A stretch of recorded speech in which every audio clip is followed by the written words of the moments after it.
A janitor named Ronald Reed died in 2014 in a small town in Vermont. He wore flannel shirts. He drove a used Toyota Yaris.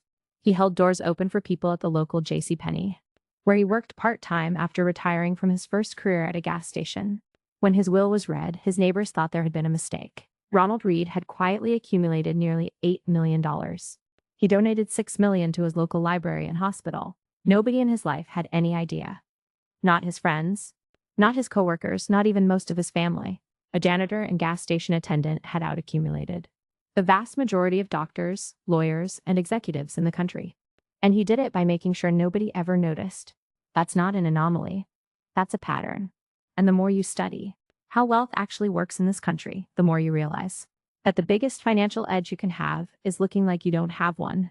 Let's start with what wealth actually looks like, because the image in your head is almost certainly wrong. A 2023 Ramsey Solutions study surveyed over 10,000 American millionaires. The number one profession represented wasn't finance or medicine or law. It was engineering. Number two was accounting. Number three was teaching. 1/3 of those millionaires never earned a household income above $100,000 in any single year. They just captured more of what they made than the people around them and did it for decades. Meanwhile, a study published in the British Journal of Psychology found that people who placed high value on material possessions and financial success were actually less satisfied with their lives and had lower net worth relative to income than people who prioritized experiences and relationships. The people chasing the appearance of wealth were literally making themselves poorer and unhappier at the same time. There's a term in behavioral economics called the Diderot effect.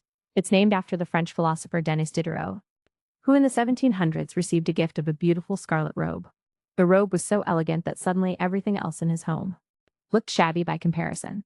So he replaced his old rug and his desk, then his chairs and curtains and artwork. He spent himself into debt, upgrading everything in his life to match one single purchase.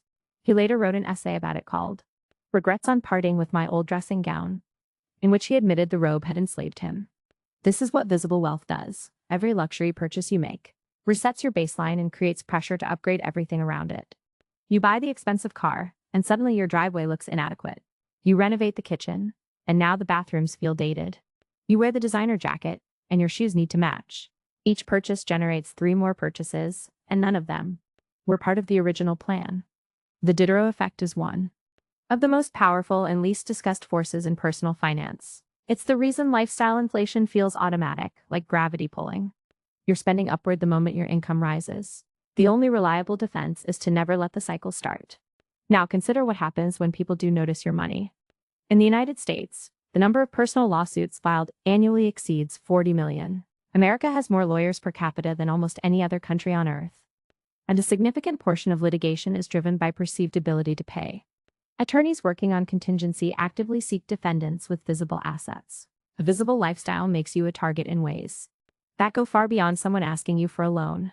It affects how you're treated in lawsuits, in divorces, in business disputes, and even in casual negotiations like buying a car or hiring a contractor. When you look wealthy, every price you're quoted goes up. Every dispute becomes more expensive to resolve. Every relationship carries an undercurrent of financial calculation that wouldn't exist if people simply didn't know.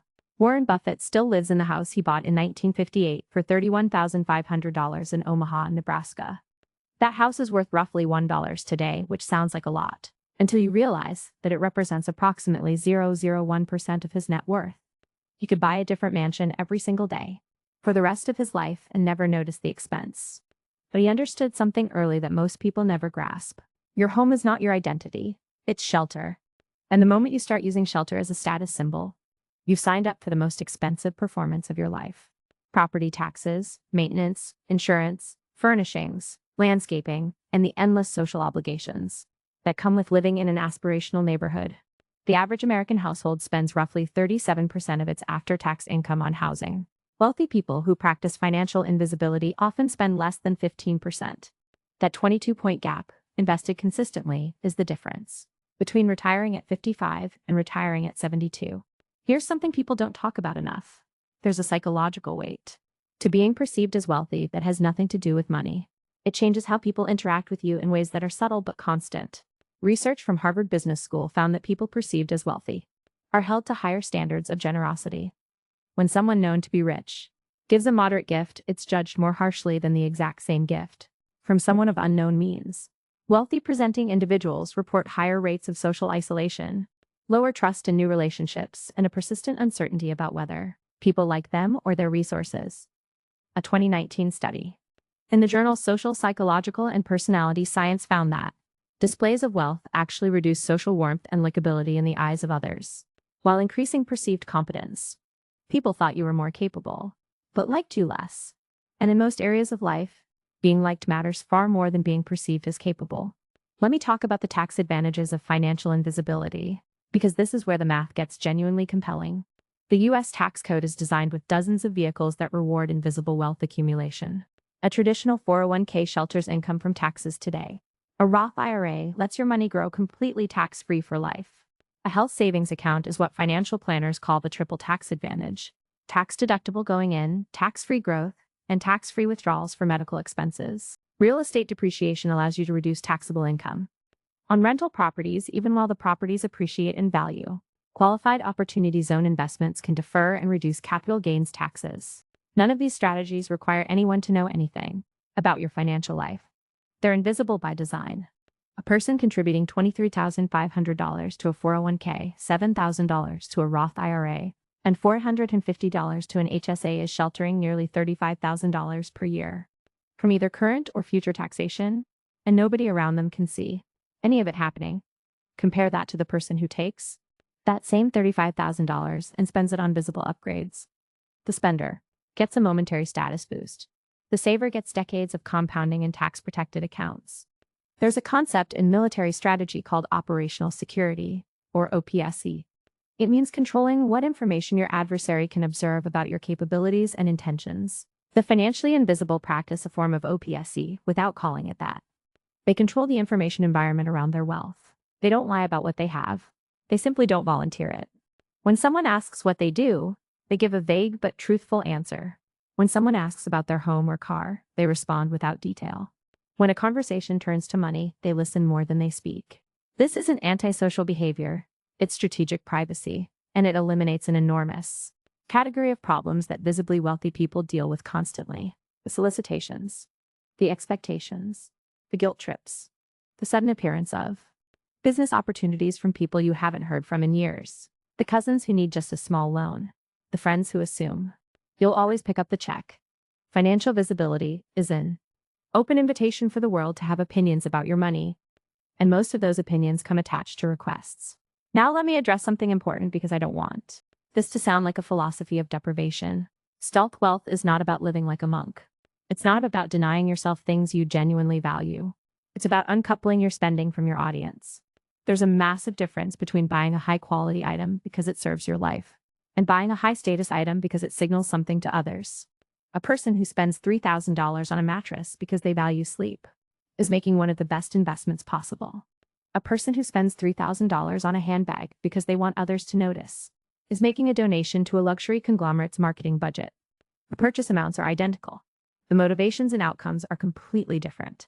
Stealth wealth practitioners often spend generously in categories that are invisible to others. They invest in experiences with people they love. They buy the best health insurance. They hire the best financial advisors.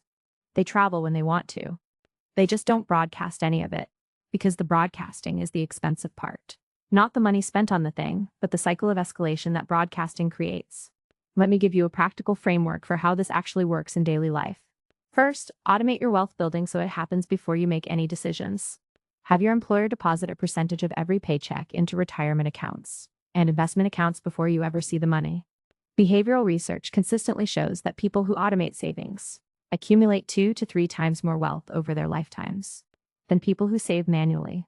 The reason is simple. Manual saving requires you to choose discipline over desire dozens of times per month. Automated saving requires you to make that choice once, and then the system handles everything. You adapt to the lower take-home pay within about 2 months. And after that, you don't even notice the difference. Second, build what I call a financial shock absorber. This is cash reserves that sit quietly in a high-yield savings account, separate from your checking account, untouched except for genuine emergencies. The purpose isn't just financial protection. It's psychological insulation. When you know you have 6 months of expenses available at any time, you make different decisions. You negotiate from strength instead of desperation. You don't accept bad deals because you need the money now. You don't panic during market downturns because your immediate needs are covered regardless of what your investments do. You don't telegraph financial anxiety through your behavior because you simply don't feel it. That calm confidence is itself invisible, but it changes everything about how you move through the world. Third, make your investment strategy so boring that you'd be embarrassed to talk about it at a dinner party. The S&P 500 has turned a single dollar, invested in 1926, into over $13,000 today adjusted for inflation.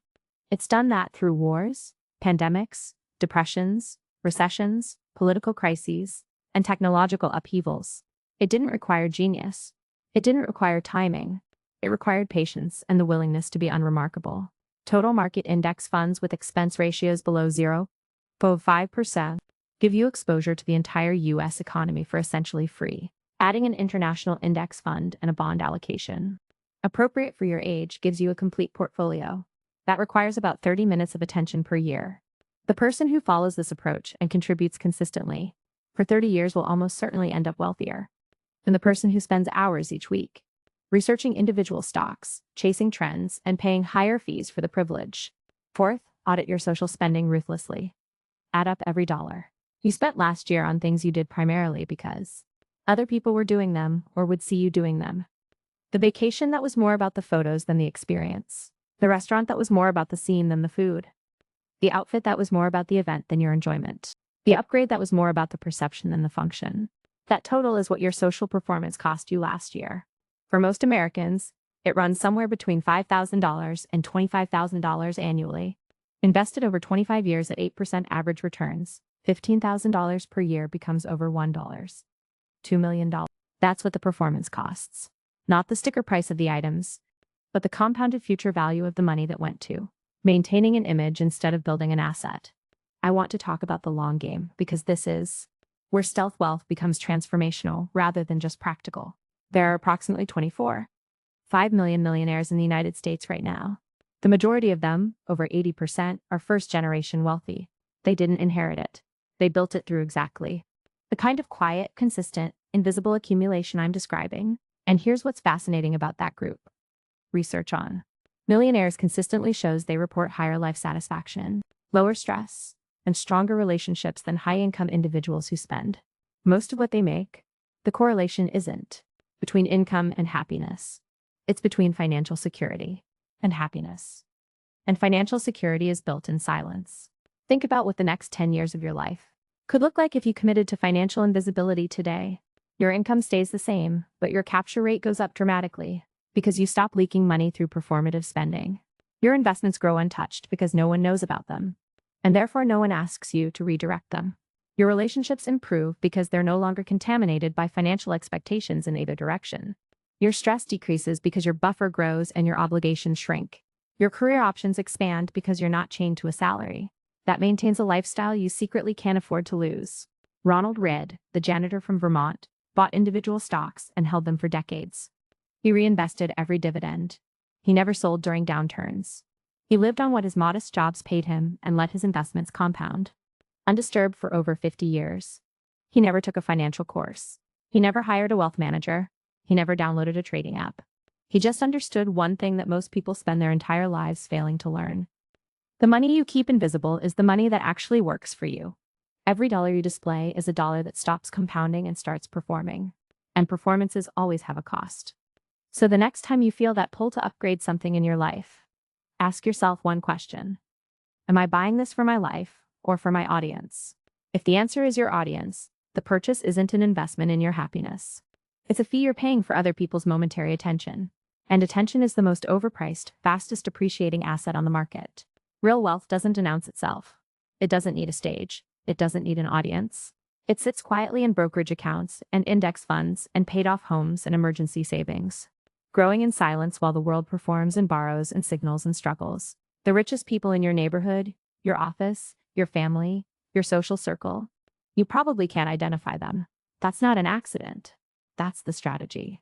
And it's available to anyone willing to stop playing a game that was never designed for them to win.